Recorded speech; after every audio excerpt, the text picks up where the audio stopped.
Bonjour, bienvenue dans cette vidéo où on parle limite de suite, en particulier de suite géométrique à travers un exercice très classique dont les questions sont vraiment à maîtriser. Donc on part sur une suite quelconque définie par un premier terme et une relation mi-récurrente, mi-explicite, donc attention au futur décalage d'indices. On vous demande dans un premier temps de calculer quelques termes et de conjecturer les variations de cette suite. Donc tout ça va se faire sur calculatrice, je vais poser quelques indices à côté, donc ça, calculatrice bien sûr. On va assez rapidement se rendre compte que notre suite UN n'est ni arithmétique ni géométrique, donc très difficile à étudier. On pose une suite auxiliaire Vn égale à Un moins 4n plus 10. On va calculer encore une fois quelques termes et on va prouver que cette suite est géométrique en précisant sa raison. Donc quelques indices, comment faire pour montrer qu'une suite est géométrique. Il suffit de prouver que pour tout n, on a le quotient Vn plus 1 sur Vn qui est égal à un nombre fixe qu'on appelle la raison. Alors ça c'est en théorie, en pratique c'est plus facile de travailler avec des produits, donc on va montrer que quel que soit n appartenant à n, Vn plus 1 est égal à un certain nombre de fois Vn, avec évidemment Vn non nul, sinon je ne peux pas poser mon équivalence. Donc ça c'est pour la question C. La question D, une fois qu'on sait que la suite est géométrique, eh bien, une formule du cours classique également nous dit que quel que soit n appartenant à n, Vn est égal à V0 multiplié par Q puissance n. Et donc grâce à cette suite géométrique Vn, on va pouvoir connaître parfaitement la suite Un grâce au lien qui les unit. Donc ça c'est pour la question E. La question F, limite de suite Un, on va se servir de la limite de Vn qui elle est géométrique. Donc je vous rappelle l'importance de la raison et de sa position par rapport à moins 1 ou 1. Et pour finir, une question G qui concerne la somme des n plus 1 premiers termes de cette fameuse suite UN. On vous demande l'expression de S de n en fonction de n. Ce n'est pas une suite géométrique. En revanche, étant donné qu'il y a du Vn dans Un, je vous rappelle tout de même la somme des n premiers termes, ou n plus 1, pardon, plutôt, premier terme d'une suite géométrique, donc de V0 à Vn, c'est le premier terme, V0 multiplié par 1 moins la raison puissance nombre de termes, c'est-à-dire n plus 1 ici, divisé par 1 moins q. Évidemment, ça c'est valable pour des suites dont la raison est différente de 1.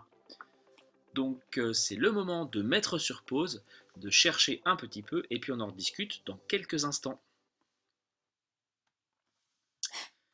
Je commence donc par prendre la calculatrice. J'ai rentré au préalable sur TI la suite UN avec toujours le fameux problème d'index, ou d'indice plutôt, si vous n'avez pas mis votre TI à jour. Donc UN, ça va être 1 demi de UN-1 en décale, plus 2, facteur de N-1, le tout moins 1. Oui, attention, le N qui est ici, vous le retrouvez ici. Donc si je mets N-1 quelque part, il faut que ça suive. Voilà votre suite, j'ai précisé que le N minimum c'était 0 et que U0 vaut 1. Je vais pouvoir donc visualiser les premiers termes. Je vérifie ma fenêtre, ou plutôt la définition de ma table. Je commence à 0, je vais de 1 en 1, et donc on a les premiers termes qui apparaissent ici, 1, moins 0,5, 0,75, 3, 375. On nous demande quand même de faire un petit calcul, donc on va s'exécuter ici.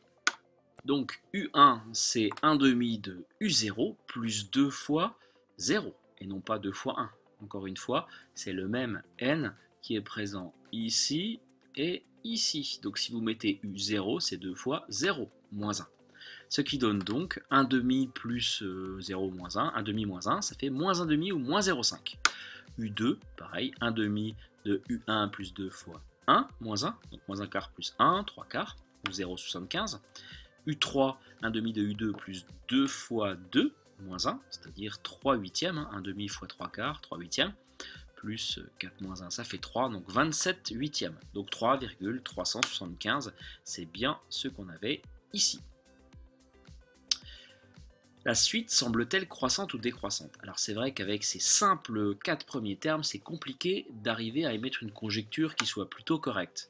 On part de 1, on descend à moins 0,5, on remonte à 0,75, on monte à 3,375.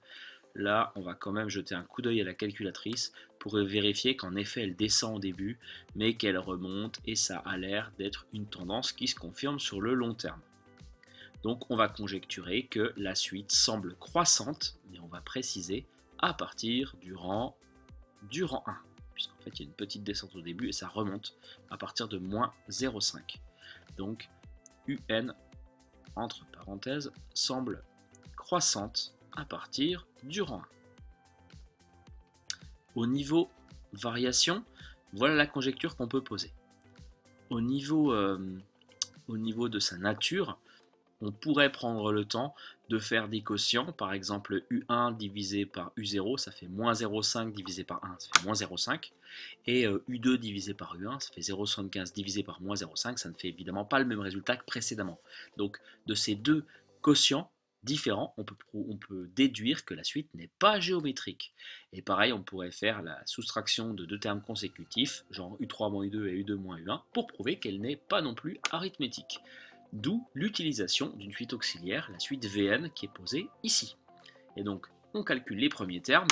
Donc pareil, décalage d'indice, même si là c'est plus simple, hein. V0 c'est U0 moins 4 fois 0 plus 10, c'est-à-dire 1 moins 4 fois 0, ça fait rien, plus 10, donc 1 plus 10, 11, le premier terme est important.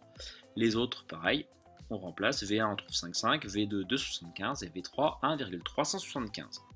Et déjà on peut faire un premier constat visuel, c'est qu'on passe de 11 à 5,5, qui est quand même la moitié, on divise par 2, encore ici, encore ici.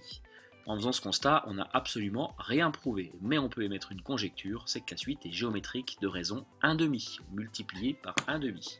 C'est ce qu'on va prouver dans cette question C, vraiment très importante. Donc montrer que la suite est géométrique, petit quantificateur, pour tout n appartenant à n, qu'est-ce qu'on peut dire de Vn plus 1?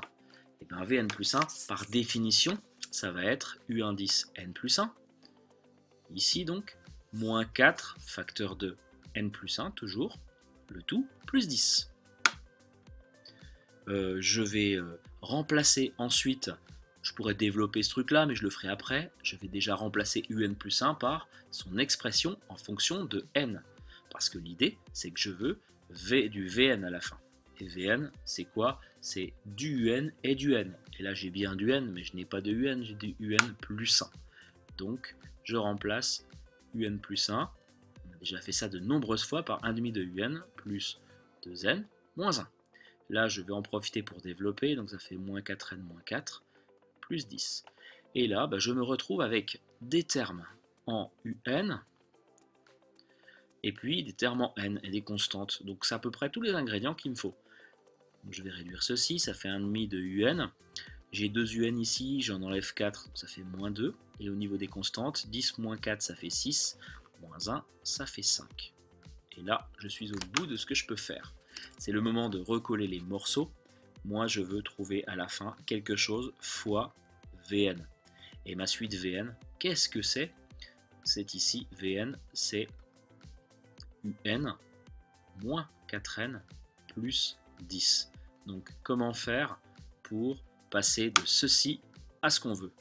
Eh bien, on voit que devant le un, il y a un coef de 1,5, alors qu'ici, il n'y a rien. Que se passe-t-il quand je factorise tout par 1,5? Eh bien, j'ai bien un. Ici, je me retrouve avec moins 4n, vérifions, hein, moins 4n fois 1,5, ça fait bien moins 2n, et puis 10 fois 1,5, ça fait bien 5. Donc tout va bien, j'ai bien une suite géométrique, j'ai mis en évidence la raison qui me paraissait une conjecture tout à fait plausible, donc je conclus en disant Vn, entre parenthèses, est donc géométrique de raison 1,5 et de premier terme qu'on a calculé précédemment, V0 égale 11. Et on va pouvoir faire les questions D et E assez rapidement grâce à ce qu'on vient de trouver. Ainsi, on va pouvoir dire que pour tout n appartenant à n, la suite Vn, ça va être V0 multiplié par Q puissance n, c'est-à-dire 11 multiplié par 1,5, le tout à la puissance n. Question D, c'est vraiment une question de cours très rapide. La question E, c'est une déduction. Donc on va, de la question D, tirer les résultats de la question E.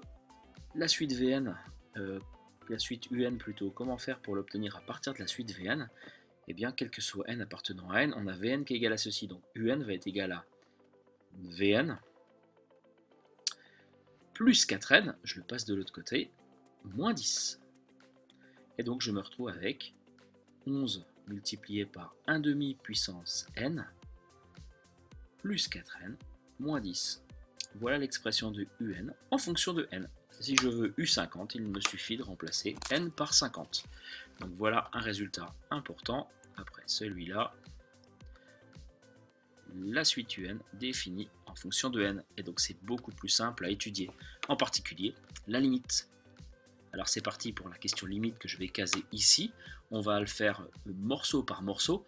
On va déjà s'intéresser à la limite de 1 demi, le tout à la puissance n. Ça, c'est du cours. C'est une suite géométrique. La raison vaut 1 demi, donc on a une limite qui vaut 0.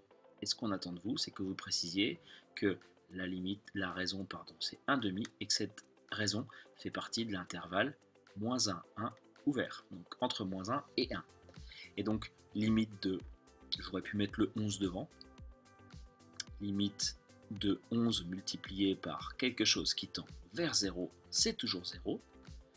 La limite de la fonction affine 4n-10, quand n tend vers plus l'infini, eh bien c'est plus l'infini. Et quand on additionne 0 à l'infini, je vais conclure ici la limite de Un quand n tend vers plus l'infini, c'est donc plus l'infini. Je vérifie tout de suite sur calculatrice.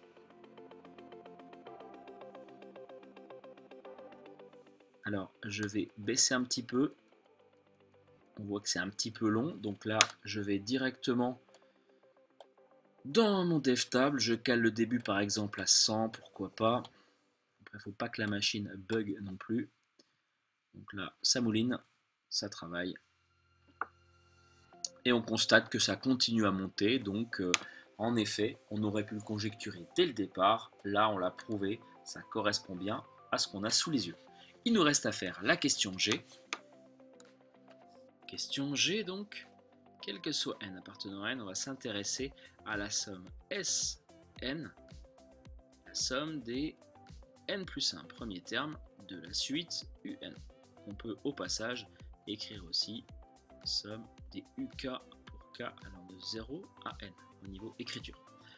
Donc là, le piège dans lequel il ne faut pas tomber, c'est d'utiliser la formule des suites géométriques pour une suite qui n'en est pas une. Donc on va, découper tout simplement chaque terme par rapport à ce qu'on connaît. Donc qu'est-ce qu'on connaît de U0 ? U0, c'est V0 plus, je vais peut-être écrire la suite ici, Un en fait c'est Vn plus 4n moins 10. Donc en fait c'est V0 plus 4 fois 0 moins 10. Je mets une parenthèse histoire de bien visualiser le terme. Je fais pareil pour la suite. La suite des termes, pardon, V1, U1, pardon, c'est V1 plus 4 fois 1 moins 10, etc. etc. jusqu'au dernier terme. Je mets un petit point. Vn plus 4n moins 10. Alors, l'intérêt ici, c'est de voir qu'en fait, chaque terme est composé de 3 morceaux bien distincts. Il y a les VK, il y a 4 fois K, et puis il y a moins 10 qui revient à chaque fois. Et bien on va regrouper ces termes. Donc le V0, je vais le mettre à côté du V1, j'ai que des sommes ou des différences, donc c'est quelque chose que je peux faire sans souci. Donc j'ai déjà une première partie, ici. La deuxième, ça va être 4 fois 0, plus 4 fois 1, plus 4 fois... Je vais peut-être factoriser par 4, j'ai 0, plus 1, plus 2, plus jusqu'à n. Et puis ensuite, j'ai moins 10, moins 10, moins 10. J'ai combien de fois moins 10 ? Autant de fois qu'il y a deux termes. Donc entre 1 et n, il y en a n, et il y a le U0. Donc j'ai n plus une fois le terme moins 10.